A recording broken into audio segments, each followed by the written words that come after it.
இந்த அம்மா உங்க பசங்களுக்கு சாப்பாடு ஊட்டி இருக்கும்போது இந்த பையன் சொல்றான், அம்மா இன்னைக்கும் பாதி மூட்டை தானா, முழு மூட்டை எப்பமா தருவேன்னு. அப்பதான் அந்த அம்மா ஒரு விஷயத்தை யோசிக்கிறாங்க. அதாவது உங்க வீட்டு வேலை செய்யற அந்த இடத்துல அந்த ஓனர் லேடியோட பையன் முட்டையை சாப்பிடாம நிறைய சாப்பாடை வந்து வேஸ்ட் பண்ணுவான். அந்த சாப்பாடு எல்லாத்தையுமே இந்த அம்மா குப்பை தொட்டியில தான் கொட்டுவாங்க. அதை நினைச்சு பார்த்துட்டு என் பசங்களுக்கு முழு மூட்டை கொடுக்க முடியலன்னு சொல்லி கவலைப்படுறாங்க. அதுக்கப்புறமா அடுத்த நாளாவது இந்த அம்மா அந்த வீட்டுல போய் வேலை பார்த்துக்க இருக்கும்போது அந்த ஓனர் லேடி சொல்றாங்க, என் பையனை கொண்டு போய் ஸ்கூல்ல விட்டுடுவான்னு. அதுக்கப்புறமா கார்ல அந்த பையனை கூட்டிட்டு போகும்போது அந்த நடு ரோட்ல பாத்தீங்கன்னா அந்த அம்மாவோட பசங்க ரோடு மாறி போறாங்க. இத பார்த்து இந்த அம்மா என் பசங்களை கூட்டிட்டு போக யாருமே இல்லையேன்னு சொல்லி கவலைப்படுறாங்க. அதுக்கப்புறமா அடுத்த நாளாவது இந்த அம்மா அந்த வீட்டுல வேலை பார்த்துக்க இருக்கும்போது அந்த ஓனர் லேடி பழங்கள் எடுத்துக்க இருக்கும்போது அதுல 2 பழங்கள் அழுகி இருக்கு. உடனே இந்த ஓனர் லேடி அந்த வேலைக்கார அம்மாவை கூப்பிட்டு சொல்றாங்க, இந்த 2 பழமுமே அழுகிருச்சு, உன்னோட பசங்களை கொண்டு போய் கூடுன்னு சொல்லிட்டு அந்த பழங்களை கொடுக்குறாங்க. அதுக்கப்புறம் இந்த அம்மாவும் அந்த பழங்களை கொண்டு போய் பசங்கள்ட்ட கொடுக்கும்போது அவங்களும் சந்தோஷமா சாப்பிடுறாங்க. இப்படி அடுத்த நாளாவது இந்த அம்மாவோட பையனுக்கு பாத்தீங்கன்னா உடம்பு சரியில்லாம போயிருது. அதனால ஹாஸ்பிட்டலுக்கு கூட்டிட்டு போனதுக்கு அப்புறமா டாக்டர் செக் பண்ணி பார்த்துட்டு பையனை ஹாஸ்பிட்டல்ல அட்மிட் பண்ணணும், அதனால 3000 ரூபாய் பணம் கட்டிருங்கன்னு சொல்லும்போது இந்த அம்மாவும் என்ன பண்றேன்னு தெரியாம அந்த ஓனர் லேடிக்கு கால் பண்ணி என்னோட பையனுக்கு உடம்பு சரியில்லை, 3000 ரூபாய் பணம் இருந்தா தாங்கன்னு சொல்லும்போது அந்த ஓனர் லேடி சொல்றாங்க,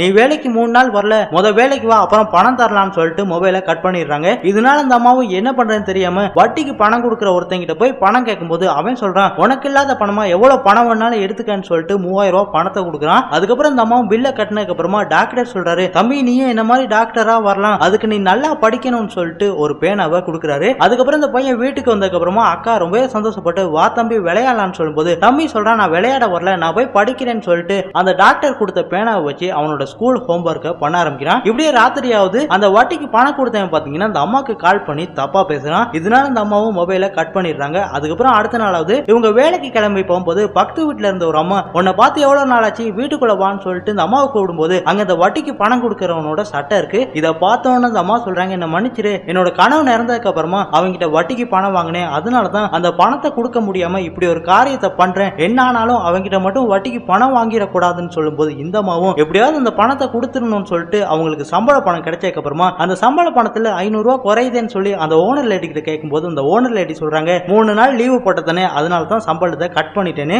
இதனால அந்த அம்மாவும் ரொம்பவே கவலைப்பட்டு அந்த வட்டிக்கு பணம் கொடுக்கறவன்ட்ட கொண்டு போய் அந்த பணத்தை கொடுக்கும்போது அந்த வட்டிக்கு பணம் கொடுக்கறவன் சொல்றான், பணத்தை எல்லாம் யாரு கேட்டது, நீ வந்தா போதும்னு சொல்லிட்டு தப்பா பேசுறான். உடனே இந்த அம்மா அப்படியாப்பட்ட ஆள் நான் கிடையாதுடான்னு சொல்லும்போது உடனே இந்த பொண்ணோட கண்ணத்துல அறிஞ்சு என்ன மாரி நீ எதுவுமே பண்ணிட முடியாதுன்னு சொல்லும்போது உடனே இந்த பொண்ணு அந்த மண்ணெண்ணெய் எடுத்து அந்த பணத்துல ஊத்தி நெருப்பு பத்த வச்சுட்டு அங்க இருந்து வந்துடுறாங்க. அதுக்கப்புறமா அந்த அம்மா இதுக்கு மேல இங்க இருக்க கூடாதுன்னு சொல்லிட்டு பசங்களை கூட்டிட்டு அங்க இருந்து போயிடுறாங்க.